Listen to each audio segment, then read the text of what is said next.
హరి ఓం. పరమేశ్వర స్వరూపమైన సభకి నమస్కారం. ఏడి కర్ణుడు అని దుర్యోధనుడు అడిగితే పాండవుల పక్షంలో చేరిపోయాడు అని చెబితే అసలు ఆలోచించగలనా? ఇంత పెంచినవాడు ఆయన. ఆయనే ఆ రోజున అక్కడికి వచ్చి ఉండకపోతే నా జీవితం ఏమయ్యేది? అప్పుడు ఎవరైనా వచ్చారా? నువ్వు కుంతి కొడుకు అని చెప్పిన వాళ్ళు ఎవరైనా ఉన్నారా? ఎవరు లేరుగా. ఎవ్వరూ చెప్పకపోయినా నేనున్నానని తీసుకెళ్ళి పట్టాభిషేకం చేసి అంగరాజ్యం ఇచ్చాడుగా. ఎవరి వలన ఇన్నాళ్ళ నుంచి సుఖంగా ఉన్నానో వాడిని వదలనా? భవిష్యత్తులో ఏవో పొందడానికి వాళ్ళ దగ్గరికి రానా? ఇంకా ఎలా కుదురుతుంది? చేయి దాటిపోలా. ఇంకిప్పుడు కుదురుతుందా? ఈ మాట చెప్పవలసిన సమయంలో ఎవరైనా చెప్పారా కృష్ణ? చెప్పలేదుగా. ఇప్పుడు నువ్వు చెప్పిరా అంటే రావడం నాకు సాధ్యం అవుతుందా కృష్ణ? ఎంత ఆలోచించాడండి. బతుకంతా నలుగుడే, బతుకంతా నలుగుడే. నిజంగా నలుగుడు ఆయన కాబట్టి తట్టుకున్నాడు మహానుభావుడు. కాబట్టి రాలేను. అంతేకాదు, నన్ను ఆ అర్జునునకు ఎదురని పెద్దయు నమ్మియుండు అకట దుర్యోధనుడు. ఆ నమ్మిగా వమ్ముగజనునే పాండవుల కలయు జననా కనగా నేనున్నానని యుద్ధానికి వెళ్ళడానికి సిద్ధపడుతున్నాడు దుర్యోధనుడు. మిగిలిన వాళ్ళు ఎంతమంది ఉన్నా నమ్మకం లేదు. కర్ణుడు ఉన్నాడన్న నమ్మకంతో బయలుదేరుతున్నాడు. కర్ణుడు ఉన్నాడన్న నమ్మకంతో యుద్ధానికి ఇక రథం ఎక్కే ముందు కర్ణుడు అవతల వైపు వెళ్ళిపోయాడనేటటువంటి మాట దుర్యోధనుడికి అందేటట్టు చేస్తే శాశ్వతమైన అపకీర్తిని మూట కట్టుకోనా? నమ్మక ద్రోహి కర్ణుడు అన్న మాట వస్తుంది. వద్దు. ఆ ప్రేమతో ఆ స్నేహంతో బతికినా చచ్చినా అలాగే చచ్చినవాడు కర్ణుడు అన్న పేరే రాని తప్ప ఇప్పుడు నేను వెనక్కి తిరగలేను. ఎంత నిలబడిపోయాడు స్వామి భక్తికి. మంచో చెడో దుర్యోధనుడు ఎటువంటి వాడో వదిలేయండి. తాను చేసిన స్నేహానికి పట్టాభిషేకం చేశాడు. తాను ఎవరి వైపు ఉండాలనుకున్నాడో వాళ్ళకి నేను ద్రోహం చెయ్యలేను అని చెప్పేశాడు. చెప్పి ఏను అర్జునుండు నెక్కటెక్కటి తలపడకయున్న నగరే పొడమిజనము అందునాదు వచ్చుటతనికి అపకీర్తి అనినా నాకు వేరే అడుగనేలా. అసలు నేను ఒకటి చెప్పనా? ఎవరిని అడుగు కృష్ణ ఏం చెప్తారు? ఖచ్చితంగా కురుక్షేత్ర యుద్ధంలో ప్రధానమైన యుద్ధము కర్ణార్జునుల మధ్యనే అని చెప్తారు. దుర్యోధనుడు అడుగు, కర్ణుడి మీద ఎందుకంత నమ్మకం? అర్జునుడిని కర్ణుడు చంపేస్తాడు, నేను గెలుస్తానంటాడు. ఎవరిని కదిపి చూడు, అర్జునుడికి సరి అయిన జోడి కర్ణుడే.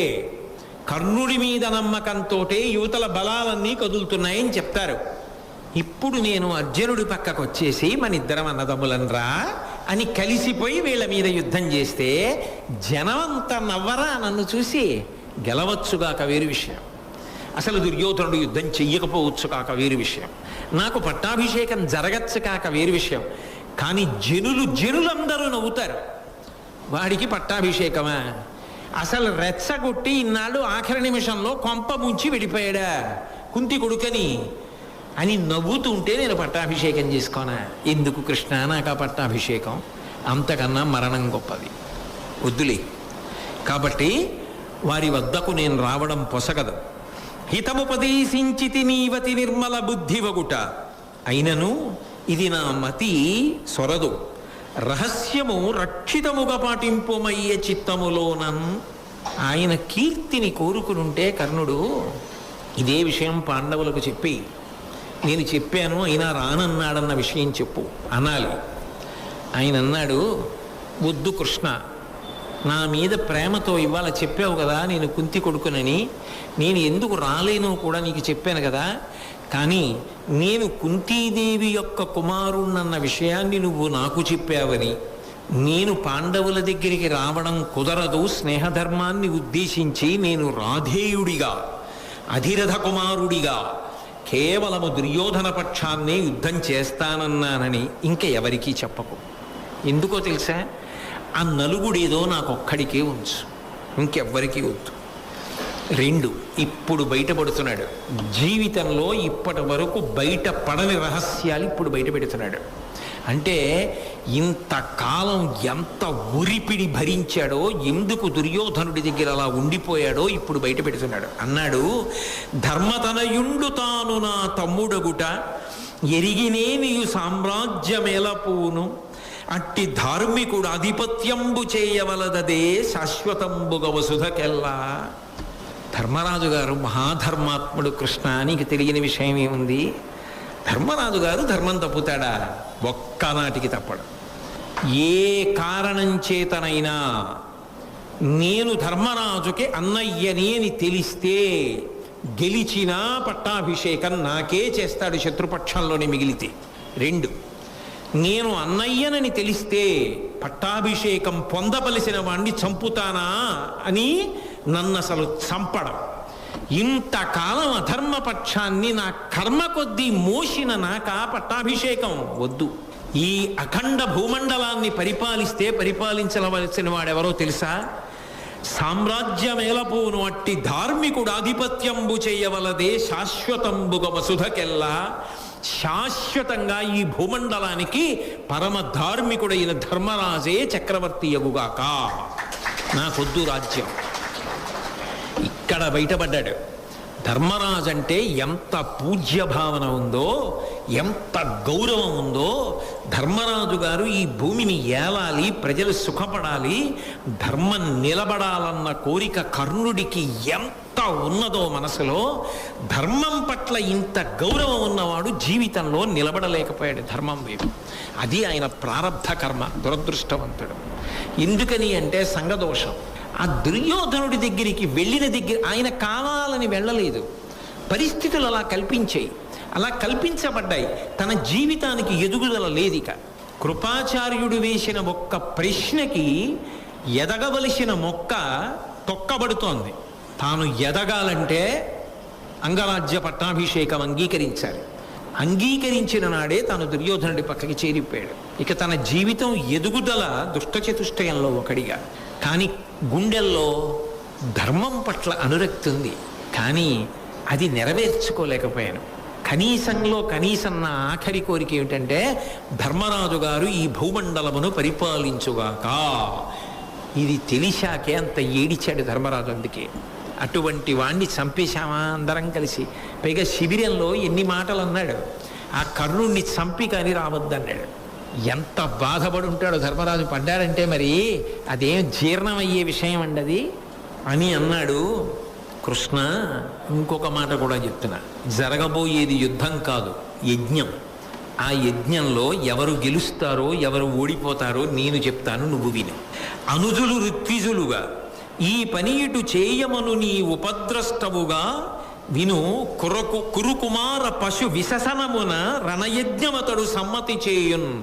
ధర్మరాజు గారు ఉన్నాడే, ఆయన యజ్ఞం చెయ్యడానికి యజమాని. ఆ యజ్ఞంలో హవిస్సులు ఇస్తారు సాధారణంగా. కానీ ధర్మరాజు గారు చేసేది ఏమిటో తెలుసా? అధర్మాత్ములైన పశువులందరినీ తీసుకొచ్చి పరమేశ్వరుడికి అప్పజెప్పేస్తాడు.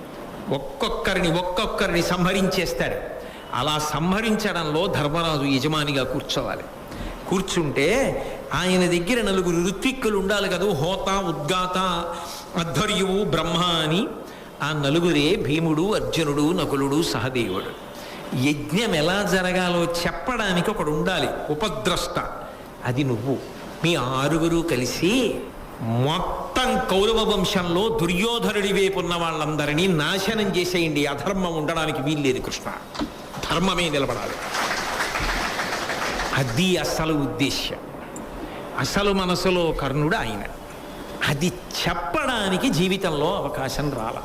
భగవంతుడే వచ్చినప్పుడు కూడా చెప్పుకోలేకపోతే ఇక ఎవరికి చెప్పుకుంటాడు? బహుశः ఆ కర్ణుడు ఏమిటో ప్రపంచానికి చాటి చెప్పాలనుకున్నాళ్ళ ఉంది కృష్ణ పరమాత్మ. లేకపోతే ఇక ఎప్పటికీ ఇలా ఉండిపోతాడేమో. ఈ కర్ణుడు ఏమిటో తెలియాలి ప్రపంచానికి అనుకున్నాడేమో. అందుకే రథం ఎక్కించుకొని ఒంటరిగా తీసుకెడుతూ మాట్లాడి ఈ విషయం భారతంలో గ్రంథస్థం అయ్యేట్టు, కర్ణుడి యొక్క శీల వైభవం లోకానికి తెలిసేట్టు చేశాడు అని అన్నాడు. ధర్మక్షేత్రమైనటువంటి కురుక్షేత్రంలో మా వంటి వాళ్ళందరం కూడా ఉత్తమ గతులు పొందుతాం. నేను తర్వాత రాజ్యం వెళ్తానని చెప్పలేదు. ఖచ్చితంగా మేము ఉత్తమ గతులు పొందుతాం. అంటే వీరస్వర్గాన్ని అలంకరిస్తాం. అర్జునుడే గెలుస్తాడు నాకు తెలుసు కృష్ణ. ఇన్నాళ్ళు పైకి ఏమంటున్నాడు? అర్జునుడిని చంపేస్తానంటున్నాడు. కానీ మేమందరం పొందేది ఉత్తమ గతులే, వీరస్వర్గాన్ని అలంకరిస్తాం. కానీ ఒక్కటి మాత్రం నిజం, ఇంతవరకు వచ్చిన తరువాత మాత్రం వెనక్కి రాను. అది సముద్రం, ఈత కొట్టి దాటడం సాధ్యం కాదని తెలుసు.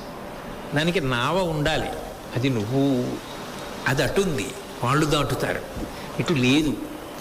చేతితో ఈత కొట్టి దాటలేనని తెలుసు, ఆ సముద్రంలో మునిగిపోతానని తెలుసు. నాతో పాటు నన్ను నమ్మి ఈత కొట్టే వాళ్ళందరూ కూడా మునిగిపోతారని తెలుసు. కానీ కృష్ణ ధర్మం వదలను, ఆఖరి వరకు ఈత్తాను. ఆఖరి వరకు ఈదిన తర్వాత నేను గెలవనని కూడా నాకు తెలుసు. కానీ గెలవడం అంటూ జరిగితే అది నీ వల్లే అవుతుంది. యుద్ధానికి వచ్చిన వీరుడు చచ్చిపోవడానికి ఎడుతున్నానని అనకూడదు కదా. అందుకని గెలిస్తే ఇక్కడికే వచ్చి నిన్ను కలుస్తా, గెలవక పడిపోతే ఇక్కడ ఉన్న ఈ కృష్ణుడు అక్కడ పరమేశ్వరుడిగా కనపడతాడు, అప్పుడు నీ దగ్గరికే వస్తా. ఇప్పుడు చెప్పండి, కృష్ణుడు భగవంతుడని కర్ణుడికి తెలుసా తెలియదా? తెలుసా తెలియదా కర్ణుడికి? మరి అటువంటి వాణ్ణి కట్టేస్తానని ఎలా అన్నాడు అంటే, ఆ రోజున విశ్వరూపం చూడలేకపోయినప్పుడు మనసులో ఎంత బాధపడ్డాడో ఇంటికెళ్ళి ఎవరికి తెలుసు. దుర్యోధనాదులతో కలిసి కృష్ణుడి పట్ల పెడముఖం పెట్టి మాట్లాడినప్పుడు ఎంత బాధపడి ఉంటాడో. కానీ ఏకాంతం దొరికింది కదూ. ఎప్పుడైనా ఒకటి గుర్తుపెట్టుకోండి, మనసులో బాగా నలుగుడున్నవాడు ఏదైనా కొద్దిగా బయటపడేది ఎప్పుడు బయటపడగలడంటే, అస్సలు బయటపడే అవకాశం లేకపోవడమే పెద్ద నలుగుడు. అలాంటి వాడు నమ్మి ఎవరితోనన్నా మాట్లాడాలంటే బలవంతంగా వచ్చిన అవకాశాలు కొన్నుంటాయి, అదృష్టవశాత్తు వచ్చిన అవకాశాలు కొన్ని ఉంటాయి. తనే కల్పించుకున్నాడు అనుకోండి, మీతో కొంచెం మాట్లాడాలి ఒక్కసారి రండని, నలుగుడు పడ్డానికి అవకాశం లేదు, ఎవరితో ఉన్నా పంచుకోగలడని గుర్తు. కర్ణుడి జీవితంలో అలా తను పిలిచి మాట్లాడడానికి ఎవరు లేరు. అసలు అనుకోకుండా ఒక్కొక్కసారి సందర్భం వస్తుంది. వచ్చినప్పుడు ఒకసారి పెరుగుతాడు, చాలా మాటలు మాత్రం జారిపోతాడు. అలాగే కుంతితో ఏకాంతంలో పడిపోయాడు, దేవేంద్రుడితో ఏకాంతంలో పడిపోయాడు, జారిపోయాడు. ఒక్కొక్కటి జారిపోయాడు. కానీ కృష్ణ భగవానుడితో కలిసినప్పుడు మాత్రం స్పష్టంగా కర్ణుడెవరో లోకానికి అర్థమైంది. ఆయన ధర్మపక్షపాతే. కానీ పాపం ఆయన జీవితంలో ఆయన ప్రారంధం ఏమి అంటే, అసలు ఆయన ఎలా ఉండాలని అనుకున్నాడో అలా ఉండగలిగిన అవకాశము ఆయన జీవితమునందు ఆయనకు రాలేదు. లోపలి కర్ణుడు ఒకడు, పై కర్ణుడు ఒకడు. పై కర్ణుడు నటుడు, లోపలి కర్ణుడు యథార్థ కర్ణుడు. నటుడుగా నటించిన కర్ణుడి జీవితమే లోకానికి తెలుసు, యథార్థ కర్ణుడి జీవితం లోకానికి తెలిసే అవకాశం లేదు. పరమేశ్వరుడు అలా ఉద్దీపింపజేయకపోతే కృష్ణ భగవానుడు ఉండి కూడా భారతంలో ఒక మహాత్ముడి జీవితం వెలుగులోకి రాకపోతే బాగుండదు అనుకున్నాడో ఏమో. రథం ఎక్కించుకొని, లేకపోతే ఉద్యోగ పర్వంలో రాయబారంలో అలా ప్రవర్తించిన వాడిని రథం ఎక్కించి తీసుకెళ్ళి మాట్లాడటం ఏమిటి? పైకి అవతల పక్షంలోకి వస్తే పట్టాభిషేకం అంటే పెద్ద ఆశ చూపిన, కాదనగలిగిన ప్రజ్ఞాశాలి, నిలబడగలిగిన ప్రజ్ఞాశాలి కర్ణుడు ఒక్కడే, అంతటి మహానుభావుడు అని లోకానికి నిరూపించాడు. కాబట్టి కర్ణుడు అన్నాడు, కలవు నిమిత్త స్వప్నంబులు కౌరవ పాండవులకు పూటగు, దానం గెలుపై యుధిష్ఠరునకు కలదు, ఎరుగుదు నీవు చెప్పగానేమిటిగిన్. కృష్ణ, నువ్వేమీ చెప్పక్కర్లేదు, నాకు అన్నీ తెలుసు. నాకు స్వప్నాలు వస్తున్నాయి, నాకు అనేకమైనటువంటి శకునములు కనపడుతున్నాయి. ఇప్పుడు ఈ యుద్ధమును తప్పించడం ఎవరికీ సాధ్యము కాదు. ఎందుకో తెలుసా? ధర్మ సంస్థాపన జరగాలి. ఆ ధర్మ సంస్థాపన కొరకు నేను పావైపోయాను. అందులో నేను దుష్ట చతుష్టయంలో ఒకడిగా మిగిలిపోయా. నా మనసు వేరొకటైనా నేనది జీవితంలో అలా చేసిన వాడనన్న కీర్తి ఇక నన్ను ముట్టదు.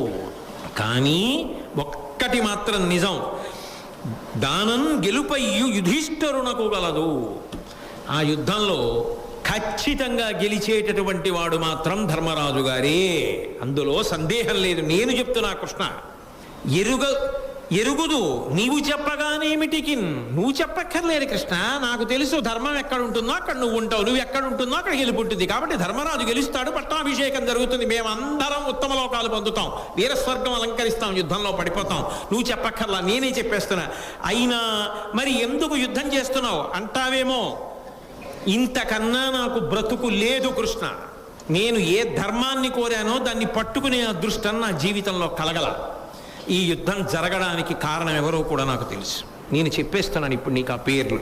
దీనికి మూలము శకునియు, నేనును, దుశ్శాసనుండు, ఇంతియా కుంతీసూనులు వారలు గలిసిన రానేరగవచ్చు నాకు రాజీవాక్ష. ఇంత పెద్ద భారత యుద్ధం జరగడానికి కారణం దుర్యోధనుడి పక్కన చేరినటువంటి నేను, దుశ్శాసనుడు, శకుని, మేం ముగ్గురం ఆయన కలిపి దుష్టచతుష్టయమే. అందులో నీకేం అనుమానం అక్కర్లా. ఎవరో నన్ను అనక్కర్లా, నేనే చెప్తున్నా. నేను దుష్టచతుష్టయంలో సభ్యుణ్ణి. మా వలననే యుద్ధం జరుగుతోంది. కానీ ఒక్కటి మాత్రం నిజం కృష్ణ, అలా జరగాలని కానీ, దుర్యోధనుడు గెలవాలని కానీ, అధర్మం రాజ్యం ఏలాలని కానీ నాకెన్నడూ కోరిక లేదు. ధర్మం గెలవాలని, ధర్మరాజు లాంటి వాళ్ళు పరిపాలించాలని, ధర్మానికి పట్టాభిషేకం జరగాలని నా కోరిక. కానీ నా జీవితంలో నాకు ఆ భాగ్యం లేదు. అందుకే నేను పాండవుల వైపుకి రావాలి అంటే ఒక్కడిని రావడం కుదరదు కృష్ణ. నాతో పాటు శకుని, దుశ్శాసనుడు, దుర్యోధనుడు కూడా వచ్చేస్తే నేను రాగలను అంతే. బా, ఏమి తీర్పు చెప్పాడండి! సాధ్యం అవుతుందా? కుదురుతుందా? ఆ మూర్ఖత్వం అటువంటిది. వాడు వినడు. వినేవాడైతే ఇప్పుడు చెప్పేవాడిని కృష్ణ, వాడు వినడు. అది జరుగుతుందా చెప్పు? వాళ్ళు వస్తే నేను వస్తా. రాగలిగింది ఒక్కసారి. రానీరగవచ్చు నాకు రాజీవాక్ష. నాకు ధర్మం వైపు నిలబడాలనుంది. వాళ్ళు వస్తారా? నువ్వు చెప్పు. నువ్వు మిగిలినవి చెప్పక్కర్లా, నేనే చెప్పేశాను. ఇది చెప్పు, వాళ్ళు వస్తారంటే నేను వస్తాను. కృష్ణుడు చెప్పలా, మౌనం వహించాడు. మౌనం వహించి కర్ణుడి వైపు చూశాడు. కర్ణుడు అన్నాడు, ఇక చాలు కృష్ణ, మనం ఇద్దరం ఏం మాట్లాడుకోవాలో అది మాట్లాడాం. రథం ఆపన్నాడు దారుకుడిని. రథం ఆపాడు దారుకుడు. కృష్ణ పరమాత్మ అన్నాడు, కర్ణుడా, సంతోషంగా వెనక ఖాళీ రథం వస్తోంది కర్ణుడిది. నీ రథం ఎక్కి అంతఃపురానికి బయలుదేరు. నేను పాండవుల దగ్గరికి ఉపప్లవ్యానికి వెడతాను. రథం దిగి మళ్ళీ నిలబడి రెండు చేతులు జోడించి అన్నాడు, ఒకవేళ గెలవడం అసంభవం, కానీ నీ కృప. గెలవడం అంటూ జరిగితే, ధర్మం గెలిచి నేను గెలిస్తే, అటువంటిది జరిగితే ఇక్కడే నీకు నమస్కారం చేస్తా. అలా జరగకపోతే ఈ శరీరం వదిలిపెట్టి అక్కడ పరమేశ్వరుడిగా ఉన్న నీకు నమస్కారం చేస్తా. ఎప్పుడైనా నీకు మాత్రం నా నమస్కారమే కృష్ణ, నువ్వు ఈశ్వరుడు చెప్పి రథం ఎక్కి కర్ణుడు వెళ్ళిపోయాడు. ఆ రథం వెళ్ళిపోతుంటే శ్రీకృష్ణ పరమాత్మ అలా కాసేపు చూసి దారుకుణ్ణి పిలిచి పద ఉపప్లవ్యానికి అన్నాడు. సాత్యకి రథాన్ని దూరంగా ఉంచాడు కదూ. గంభీరమైనటువంటి మనస్సుతో, ఇంత గొప్పవాడు, ఇంత ధర్మపక్షపాతి, కానీ ఆయన జీవితంలో ధర్మానికి నిలబడలేకపోయాడు. ఇక నిలబడలేడు కూడా. ఈ నలుగుడు ఇంతే. ఆఖరికి మాత్రం పడిపోవలసింది. ఆ పడిపోవడం కూడా నేనే ఎదురుగుండా నిలబడి పడగొట్టాలి. దురదృష్టవంతుడు కర్ణుడు అని ఏమనుకున్నాడు కృష్ణ పరమాత్మ? ఉపప్లావ్యానికి వెళ్ళి కొంత విశ్రాంతి తీసుకోవాలి. ఇంత గంభీరమైన విషయాన్ని విన్న తర్వాతని కృష్ణుడు బయలుదేరాడు. కృష్ణ పరమాత్మతో మాట్లాడిన తర్వాత కర్ణుడు తిరిగి వెళ్ళిపోయాడు. విదురుడు కుంతీదేవి దగ్గరికి వెళ్ళాడు. ఆ కృష్ణ పరమాత్మ యొక్క రాయబారం ఇచ్చినటువంటి ఫలితం గురించి మాట్లాడుతూ ఆమెతో ఒక విషయాన్ని ప్రస్తావన చేశాడు. సాక్షాత్ కృష్ణ భగవానుడే వచ్చి రాయబారాన్ని వినిపించినా కూడా అక్కడ ఎవరిలోనూ మార్పు లేదు.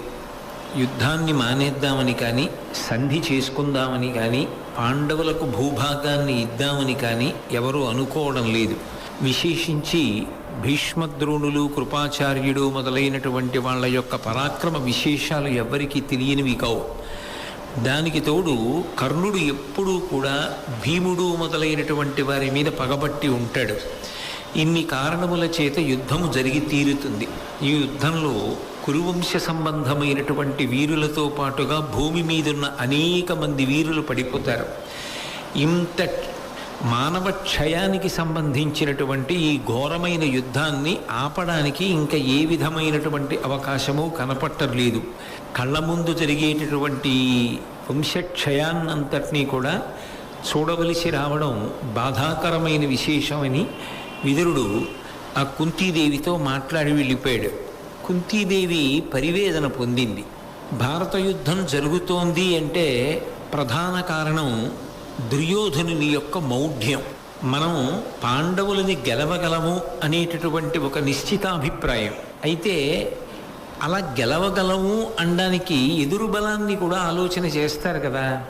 అవతల వైపు భీముడున్నాడు, ఇటు దుర్యోధనుడున్నాడు, అటు అర్జునుడున్నాడు, ఇటు కర్ణుడున్నాడు.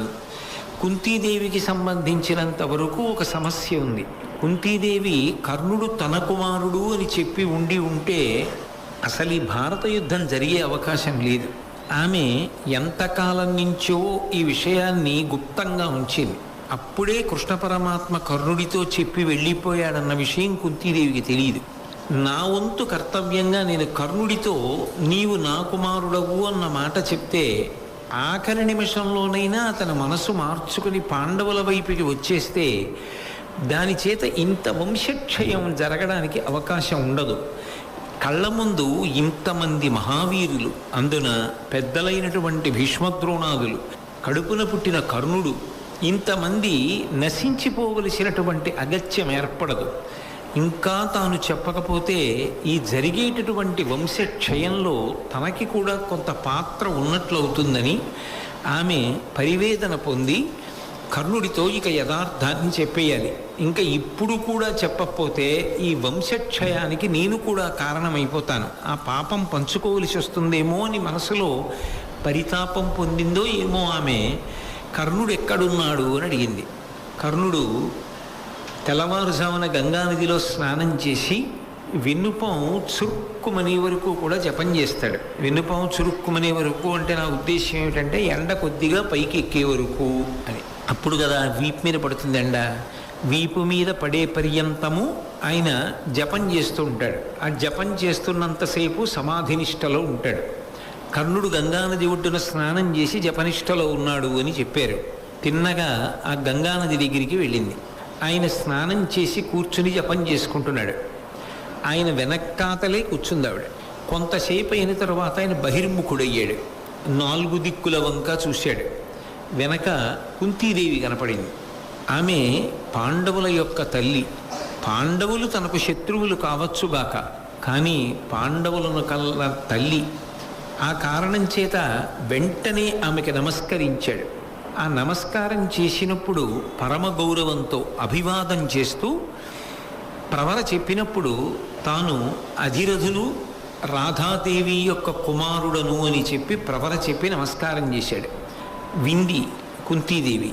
విని వెంటనే ఆవిడంది, నాయనా నువ్వు ఇప్పుడు ప్రవరలో చెప్పినట్లుగా నిజానికి ఆ రాధాదేవికి అధిరథుడకు జన్మించినటువంటి వాడివి కావు. నువ్వు నా కుమారుడివి. నేను కుంతిభోజుడి దగ్గర పెరిగాను.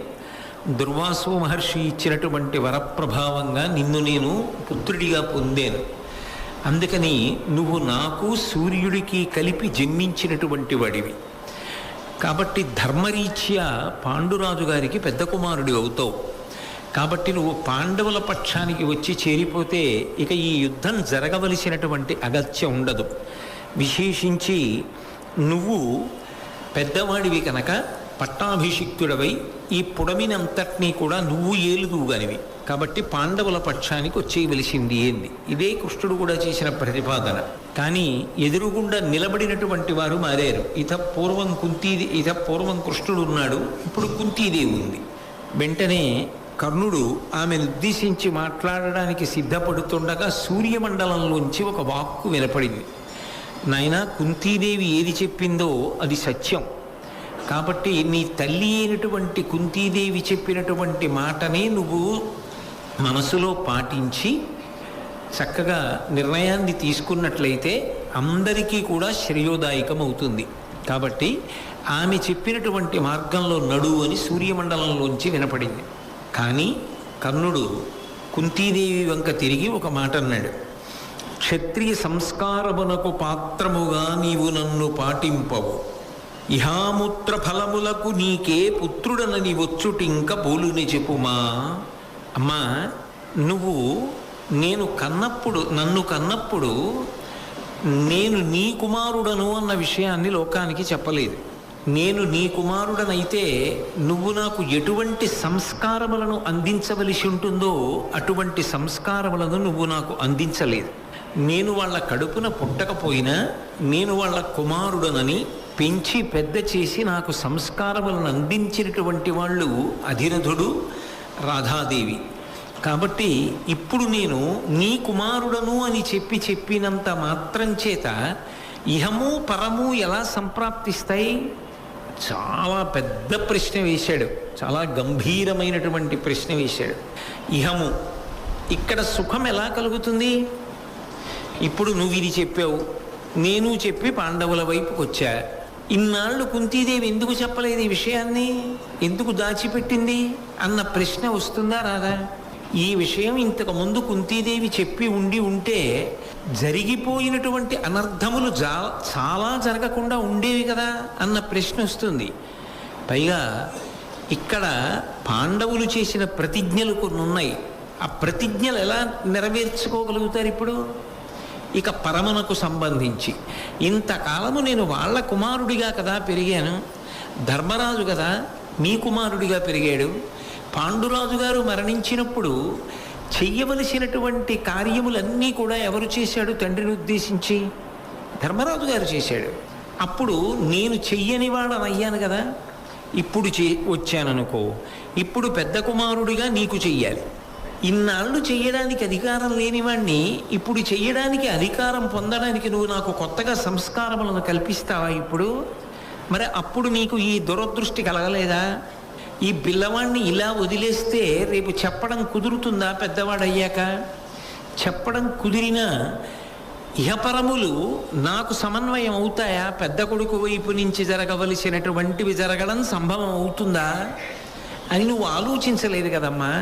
కాబట్టి ఇప్పుడు నేను పాండవ పక్షానికి వచ్చినంత మాత్రాన జరిగేటటువంటి ప్రయోజనం ఏమిటి అంటే, ఆయన ఏ ఉద్దేశ్యంలో అడుగుతున్నాడంటే, కుంతీదేవి వచ్చి ఇప్పుడు ఈ ప్రశ్న నన్ను అడిగింది అంటే నేను యువతల పక్షంలో ఉండడం వల్ల పాండవులకు ప్రమాదం ఏర్పడుతుంది. నా యొక్క శౌర్యము చేత నేను పాండవులను చంపుతాను. అథవా అర్జునుణ్ణి చంపకపోయినా ధర్మరాజు, భీముడు, నకులుడు, సహదేవుడు నా చేతిలో పడినప్పుడు ఖచ్చితంగా సంహరింపబడతారు.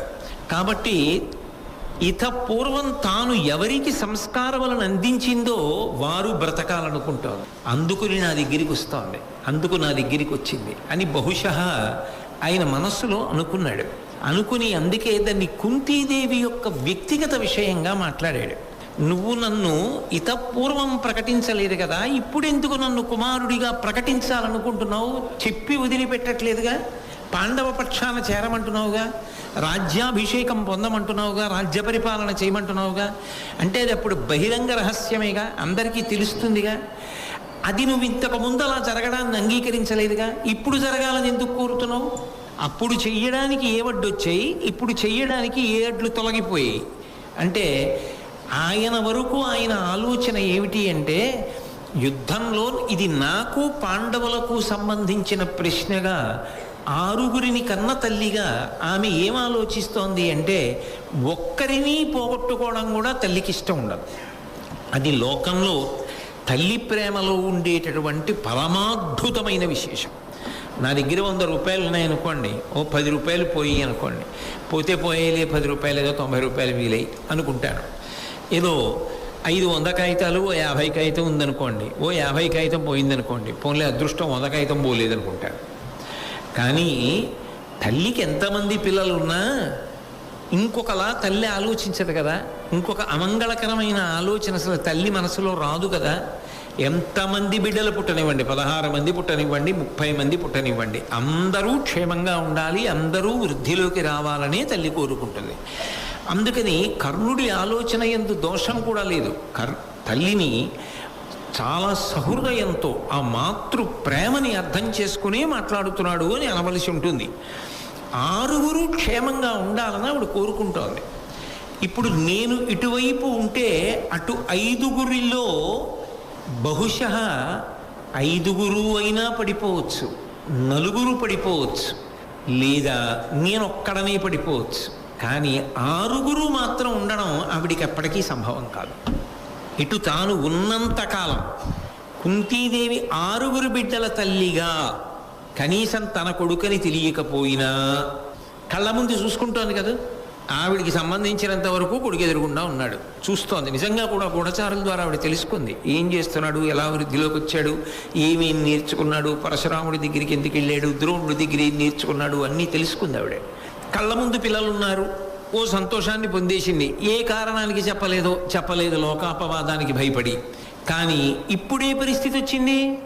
కర్ణుడు అలాగే ఉండిపోతే, పాండవులు ఇలాగే ఉండిపోతే, యుద్ధం అయిపోయిన తర్వాత తాను ఎంతమంది సజీవులైన పిల్లలకు తల్లి అన్న విషయం కుంతీదేవి కూడా చెప్పలేదు, పాండవులు చెప్పలేరు, కర్ణుడు చెప్పలేడు. అప్పుడు ఈ పాపం నాది కాదా, ఇది చెప్పుంటే 6 బతుకునేమో, అలాగా అది కర్ణుడికి వస్తాడేమో, రాకపోతే నా తప్పు లేదు కదా, కనీసం నాకు 6 బ్రతకాలనే కదా నేను కోరుకున్నాను అన్న విషయంలో తనకి ఒక తృప్తి ఉండాలని, 6 బ్రతికి ఉండాలని బహుశः ఈమె నా దగ్గరికి వచ్చి ఉంటుంది అని కర్ణుడు అనుకున్నాడు. అలా అనుకోవడం తప్పు కూడా కాదు. ఎందుకని అంటే ఒక తల్లి యొక్క హృదయం ఎలా ఉంటుంది అన్నదాన్ని మనసులో పెట్టుకుని మాత్రమే కర్ణుడు మాట్లాడుతున్నాడు. కాబట్టి కర్ణుడు ఆ విషయంలో ఏదో దోషభూయిష్టంగా మాట్లాడాడు అని చెప్పడానికి అవకాశం ఏం లేదు. అందుకే ఒకవేళ మేము 6 బతికినా అమ్మా నువ్వు కోరుకున్నట్టు, అప్పుడు నేను పెద్దవాడిని కదా, నేను పెద్దవాడను కాబట్టి ఇహము పరము రెండింటినీ చూడాలి కదా. నువ్వు పట్టాభిషేకం ఇహం మాట్లాడుతున్నావు, నాకు రాబోయేది మాట్లాడుతున్నావు. పరం, నాకు పరం ఎలా ఉంటుంది, మిత్రద్రోహం చేయలే ఆఖరి నిమిషంలో యుద్ధంలో, అప్పుడు నాకు ఇహమునందు రాజ్యవైభవం ఉంటుందేమో, శరీర పతనానంతరము నా పరిస్థితి.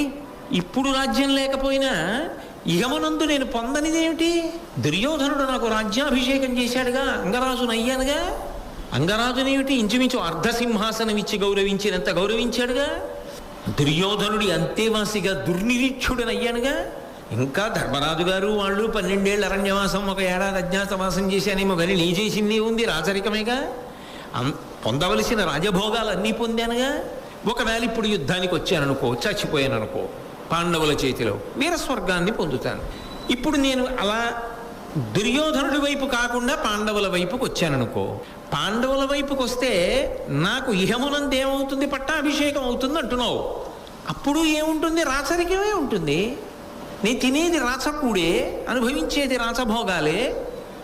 దానికి ఇప్పుడు నేను అనుభవిస్తున్న కన్నా పెద్ద భిన్నంగా ఏముంటాయి కనుక ఇహమునందు ఏ మార్పు ఉంది. ఇక పరమంటావా, పోతుంది ఖచ్చితంగా. మిత్రద్రోహం చేశాను కదా, ఆఖరి నిమిషంలో యుద్ధం వదిలేసి దుర్యోధనుడికి ద్రోహం చేసే ఆవలిపక్షాన్ని చేరిపోతున్నానుగా. ఈ మిత్రద్రోహం నన్ను కట్టి కొడపదా, రాజుగా సింహాసనం మీద కూర్చుని ఎప్పుడో యుద్ధంలో కాకుండా అఖండ భూమండలానికి చక్రవర్తిని అవుతాను. ధర్మజ భీమ అర్జునుడు కుల సహదేవులు నాకు సోదరులను అనుగమించగా ఈ లోకంలో నన్ను ఎదిరించి నిలబడగలిగిన వీరుడు ఎవరు ఉంటాడు, నేనే మహావీరుడనై ఉండగా. ఇక నన్ను ఎవరు ఎదిరించే అవకాశం ఉండదు. అప్పుడు నాకు యుద్ధంలో మరణించే అవకాశం ఉండదు. నేను ఎలా మరణించాలి, అప్పుడు జ్వరంతో మరణించాలి. జ్వరం అంటే రోగం. రోగంతో మరణించిన వాడు వీరస్వర్గం అలంకరించగలడా, మహాపుణ్యాత్ముడైతే అలంకరించాలి. నాకు మిత్రద్రోహ దోషం వస్తుందిగా, అప్పుడు నాకు పరమేమైంది. నీకు సంబంధించినంత వరకు పాండురాజు గారికి నేను చేయలేదుగా, ధర్మరాజు గారిగా చేశాడు పరలోక క్రియలు. ఇప్పుడు నేను కొత్తగా ఎలా చేయను, నువ్వు అసలు పుట్టగానే నాకు ఇవ్వవలసిన సంస్కారములు నువ్వివ్వలేదుగా. ఇన్ని ప్రశ్నలు అక్కడ ముడిపడి ఉండగా ఇంత తేలిగ్గా పాండవుల వైపుకి వచ్చేయని ఎలా వచ్చావమ్మా? 6 బతికుండిపోవాలని కేవలం అమ్మ ప్రేమతో వచ్చావా ఇన్నాళ్ళకి? మంచిదే, 6 బ్రతికుండాలని కోరుకున్నావు. ఆ విషయంలో నేనేమన్నమ్మా, ఒక తల్లికి ఆ ప్రేమ ఉంటుంది. కానీ నువ్వు అడిగినా నాకు మనసులో అలా ఉండాలని ఉన్నా ఇప్పుడు ఇక చేయి దాటిపోయిందిగా, ఇప్పుడు ఇంకా అలా కలవలేనుగా, ధర్మం అడ్డొస్తోందిగా. కాబట్టి ఇహపరములకు పనికిరాని ఈ ప్రతిపాదన దేనికమ్మా, ఎలా సాధ్యం? విజయ విక్రమంబు విఖ్యాతమయ్యుండ నేను కుంతి కొడుక భానుజుండననుచు అతని కూడా నరిగిన అతనికి వెరచిపోయినరే వేయునేల. లోకంలో అందరికీ తెలుసు నాకు అర్జునుడికి స్పర్ధ ఉన్నది అని. అందరికీ తెలుసు కురుక్షేత్రంలో దుర్యోధనుడు నన్ను నమ్ముకునే యుద్ధానికి వస్తున్నాడు, నేనే అర్జునుడితో యుద్ధం చేస్తాను అని. ఇప్పుడు నేను యుద్ధం మానేసి నేను కుంతీదేవి కొడుకుంటా నిన్ననే చెప్పారు ఆవిడే, నేను సూర్యుడి కొడుకుంటా, నిన్ననే చెప్పాడు సూర్యమండలం నుంచి, ఒరే మీ అమ్మ చెప్పింది సత్యమేరా అని, అందుకని పాండవుల వైపుకి వెళ్ళిపోతున్నాను అని నేనంటే లోకమంతా ఏమంటుంది? అర్జునుడితో యుద్ధం ఇప్పుడు తాడో పేడో, మన్నుటయో మరణించుటయో, ఈ స్థితిని ఎదుర్కొనలేక పిరికి పందయి మిత్రద్రోహం చేసైనా ప్రాణాలు నిలబెట్టుకోవడానికి అర్జున పక్షాన చేరిపోయాడు కర్ణుడనే అనదా? లోకమంతా నింద చేస్తే అది అపకీర్తి కాదా? మన్నుటయో మరణించుటయో, ఈ స్థితిని ఎదుర్కొనలేక పిరికి పందయి మిత్రద్రోహం చేసైనా ప్రాణాలు నిలబెట్టుకోవడానికి అర్జున పక్షాన చేరిపోయాడు కర్ణుడనే అనదా? లోకమంతా నింద చేస్తే అది అపకీర్తి కాదా? ఇంత అపకీర్తి మూట కట్టుకున్న నాకెందుకమ్మా పట్టాభిషేకం? దానివల్ల ఏమిటి కలిసి వస్తుంది? నాకొద్దు. అందుకని అది సాధ్యపడదు. నువ్వు అడిగిన మాట నేను అంగీకరించలేకపోవడానికి ఇన్ని కారణాలు ఉన్నాయి. ఇంత అపకీర్తిని నేను పొందలేను అంటే అందులోనే మీరు ఒక విషయాన్ని ఆలోచించండి. కుంతీదేవి ముందెందుకు చెప్పలా? కన్యాగర్భం అపకీర్తి వస్తుందనేనా? అపకీర్తిని భరించడానికి నీకున్న భయం నీకే కొడుకునేనా నాకుండదా? తల్లిపోలికి ఉండదా ఆ విషయంలో? సూర్యుడి నాళ్ళు ఎందుకు చెప్పలా? ఆయన అందుకేగా చెప్పలా. నీకే అపకీర్తి వస్తుందో అని చెప్పలేదో, తనకు అపకీర్తి వస్తుందని చెప్పలేదో, మొత్తం మీద చెప్పలేదుగా. అపకీర్తికి భయపడడం నా తల్లిదండ్రుల లక్షణం అమ్మా. మీ కొడుకుని నాకు అదే ఉంటుందిగా అమ్మా. మీరు ఒకప్పుడు చెప్పలేదు, నాకిప్పుడు చెప్పినా అక్కర్లేదు, కాబట్టి ఎలా పొసగుతుంది? అది వేళ దాటిపోయిందిగా. అది ఇంకా మళ్ళీ నోటితో అనాలా? స్పష్టంగా అందులో అంతర్లీనంగా ప్రతిపాదింపబడుతోంది కదా. కాబట్టి ఏ అపకీర్తికి భయపడి నిలబడిపోయారో ఆ భయమే ఇప్పుడు వేరొక భయంగా మారిన, ఆరుగురు మిగులుతారా అన్న భయంగా అమ్మా నీకు మారిన, నేను చెయ్యగలిగినది కలిగదు. అది తాత్పర్యం. కాబట్టి తల్లి కడింది పగరని దెప్పక గడవంగా నీదం దలచు కౌరవనాథుండు చెడుగాక ఎంచు ఇత్తరి విడువదగునే అతని వలన వెలసిన వాడన్. అమ్మ దుర్యోధనుడున్నాడే, నా మీద ఎన్ని ఆశలు పెట్టుకున్నాడో తెలుసా? అతనికి తెలుసు ఈ జరగబోయేటటువంటి యుద్ధం గురించి. అర్జునుడి యొక్క పౌరుష ప్రతాపాలు, ధర్మరాజు గారి యొక్క ధార్మిక నిష్ఠ, భీముని యొక్క గదాయుద్ధ కౌశలము, నకుల సహదేవుల యొక్క పౌరుష పరాక్రమాలు, దృష్టజ్యుమ్నుడి యొక్క జనన విశేషము, ద్రుపదుడు చేసినటువంటి యజ్ఞము, శ్రీకృష్ణ పరమాత్మ యొక్క అండ, ఇవేవీ తెలియనటువంటి వాడు కాడు దుర్యోధనుడు. తెలిసి కడింది పగరనేదెప్పక కడవంగా, ఆ యుద్ధం అనేటటువంటి మహాసముద్రం, ఆ సముద్రంలోకి దివుకి ఈదడం మొదలుపెట్టిన తర్వాత చేతులతో ఈదినవాడు గట్టు చేరడం. కానీ ఒక పడవ ఉందనుకోండి, ఒక ఓడ ఉందనుకోండి, వాడికి ఆశ ఉంటుంది. వాడు మాత్రం అవతల గట్టుకి ఎడతానన్న ఆశతోనే ఓడెక్కుతాడు. ఓడెక్కిన వాడు వస్తానో రానో చెప్పలేనో అని చెయ్యి ఊపడవుతాం. అవతల దేశానికి తప్పకుండా చేరుతాను, మళ్ళీ వస్తానని నమ్మకం. ఎందుకంటే నౌకతో వెడుతున్నాడు. అదే కానీ సముద్రంలో దూకి అవతల దేశానికి ఈదుకుంటూ పెడతానన్నవాడు ఖచ్చితంగా చెయ్యూపి అక్కడికి వెళ్ళిపోతానని చెప్పడం సాధ్యం అవుతుందా? అవదు. దుర్యోధనుడు ఇవాళ యుద్ధం అనేటటువంటి సముద్రంలో దూకడానికి కారణం ఏమిటో తెలుసా? ఏ ధైర్యం చూసుకునో తెలుసా? కడింది పగర నీ తెప్పగ కడవంగా, నన్ను నౌకగా భావిస్తున్నాడు, నన్ను తెప్పగా భావిస్తున్నాడు. ఈదదలచు కౌరవనాథున్, ఆ సముద్రాన్ని ఈదాలనుకుంటున్నటువంటి కౌరవనాథుడికి నేను తెప్ప అని ఆయన నమ్మకంతో ఉన్నప్పుడు చెడుగాక ఎంచు ఇత్తరి విడువదగునే. పోతే పోయాడు, మనకేమిటి? మనం చేయగలిగింది చేశాం. ఇప్పుడు మరి మనం ఏం చేస్తాం? వాళ్ళ అన్నయ్యనని తెలిసింది, అటు వెళ్ళిపోతున్నాం. వాడి కర్మ, వాడు వెళ్ళిపోతే మనకి అని వెళ్ళిపోవడం నాకు సాధ్యం అవుతుందా? అవదు. అతని వలన వెలసినవాడం. ఇవాళ కర్ణుడు అన్న పేరుకి ఇంత గౌరవం ఉందంటే, ఇంత ప్రఖ్యాతి ఉందంటే, ఇంతమంది భయపడతారంటే, ఈ పేరు, ఈ ప్రఖ్యాతి ఇవన్నీ రావడానికి కారణము ఆ దుర్యోధనుడు. అటువంటి వాణ్ణ మిత్రద్రోహం చేసి నేను సముద్రంలో ముంచేసి వెళ్ళిపోవడం సాధ్యమవుతుందా? నేను అలా చేయగలనా? నేను చేయలేనమ్మా. కౌరవుల చేత కుడిచిన వారికి ఇది సమయము, ఎట్టివారును సంగ్రామారంభమున బాయుదురే. రాజులు మనల తిట్టరే అట్లయినన్. ఎక్కడైనా కూడా లోకంలో అమ్మ ఒక నీతి ఉంటుంది.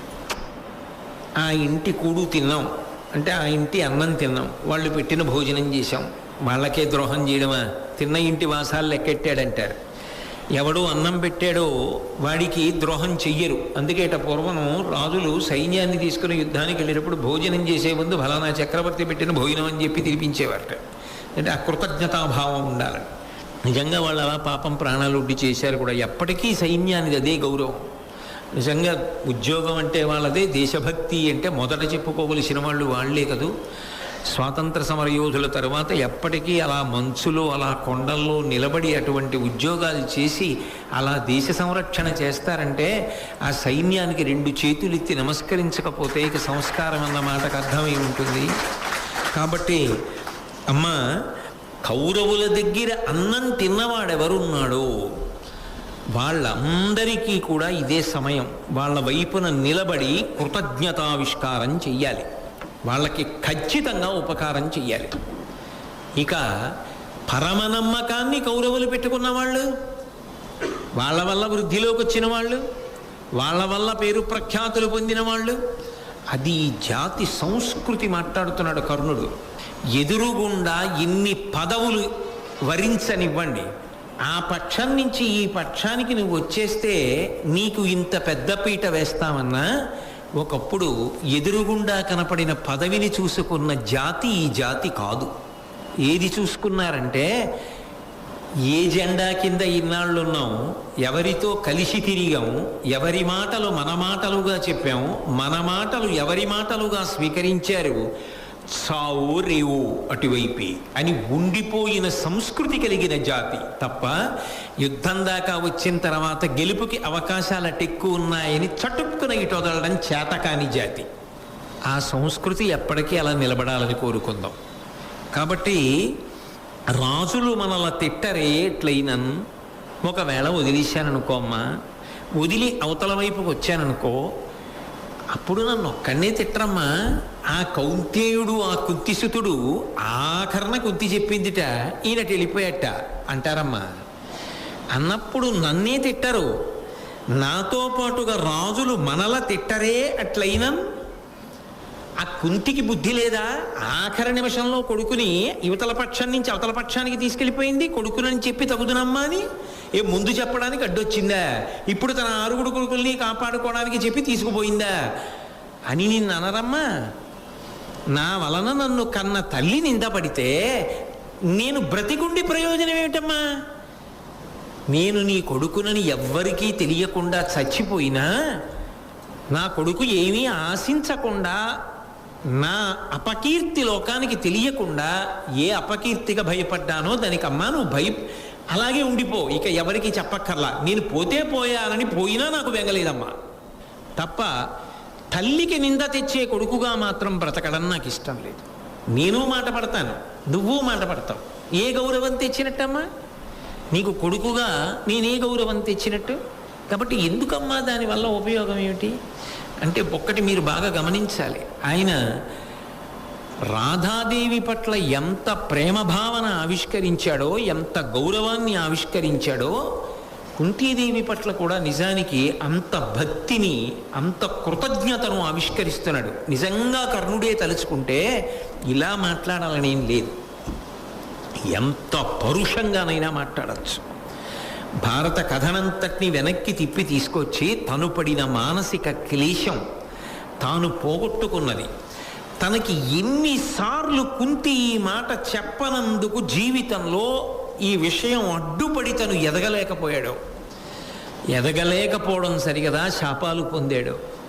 చివరికి అవి తనని ఎన్నిసార్లు కాట్లు వేశాయో చెప్పి, దీనికి నువ్వు కాదా బాధ్యురాలి అని అడగచ్చు. అడుగుతాడు, ఏమవుతుంది? గుండెలు బాదుకుని ఏడుస్తుంది, నిజమేరా నాన్న నా వల్లే ఇవన్నీ అంటాడు. బతుకుతాడా? యుద్ధానికి వెళ్ళి చెప్పాడుగా కృష్ణుడితో, బతుకుతాడా? పోని అలాగని యుద్ధం మానట్టు వెళ్ళగలడా? మరి అని ప్రయోజనం ఏమిటి? ఇంకా ఉండడు అన్న విషయం ఆయనకే తెలిసిపోతోంది స్పష్టంగా. ఇంకా ఇప్పుడు ఇంకా ఈ ఆఖరి నిమిషంలో ఇంకా పెద్ద పూర్వాపర విచారణ చేసి అమ్మ నువ్వు తప్పు చేశావు, నీ వల్ల ఇన్ని బాధలు పడ్డాను ఇవి చెప్తే నేను పడిపోయాక ఆవిడికి ఇవి జ్ఞాపకానికి వస్తూనే ఉంటాయి. ఆవిడ ఇవి తలుచుకు ఏడుస్తుంది. కాబట్టి నా కష్టాలు ఆవిడికి చెప్పడం ఎందుకు, వద్దులే వదిలేశాడు. అందుకే ఆ కోణంలో అసలు మాట్లాడాల. కర్ణుడి యొక్క మాతృభక్తికి 2 చేతులెత్తి నమస్కారం చెయ్యొద్దు. ఆయన ఎందుకు కొన్ని దోషములు ఉండవచ్చు, కానీ ఆయనలో ఉన్నటువంటి అద్భుతమైన సుగుణములు కొన్ని ఉన్నాయి. అందుకే ఆయన వేరొక కోణంలో అసలు మాట్లాడలేదు. మాట్లాడుతూ మనని చెడతారు కదమ్మా లోకం, కాబట్టి వద్దు తల్లి, నీ పలుకెంత బోలినను నిర్ణయమిట్టిద కానీ ఒండు లేదు. ఈ పని మీద భారమున నీవిట వచ్చితిగాన పాండవుల్ సేపడిరేని చంప అరసేయక చెప్పెద సవ్యసాచిపై కోపము పెద్ద వాడు సమకూరిన బిట్టర చంపుతుంజుమి. పెద్ద కొడుకు అని చెప్పిందిగా, తమ్ముడుగా వాడు. ఇప్పుడు కుంతీదేవితో అంటున్నాడు, నీ పలుకెంత బోలినను. అమ్మా నువ్వు ఎన్ని చెప్పు, ఇంక ఈ ప్రసంగం ఇంతకన్నా అనవసరం. పైగా ఇది ఏమైనా ఎంత ఏకాంత సమావేశమైనా, ఎంత ఒక్క కుంతీదేవితోనే మాట్లాడుతున్నా అది ఇక ఎవరూ రారు అన్న ప్రదేశం కాదు. ఏదో తెల్లవారుదామనంటే అక్కడ కర్ణుడు జపం చేసుకుంటాడా స్నానఘాట్లోని, బహుశా అక్కడికి ఎవరు రారేమో.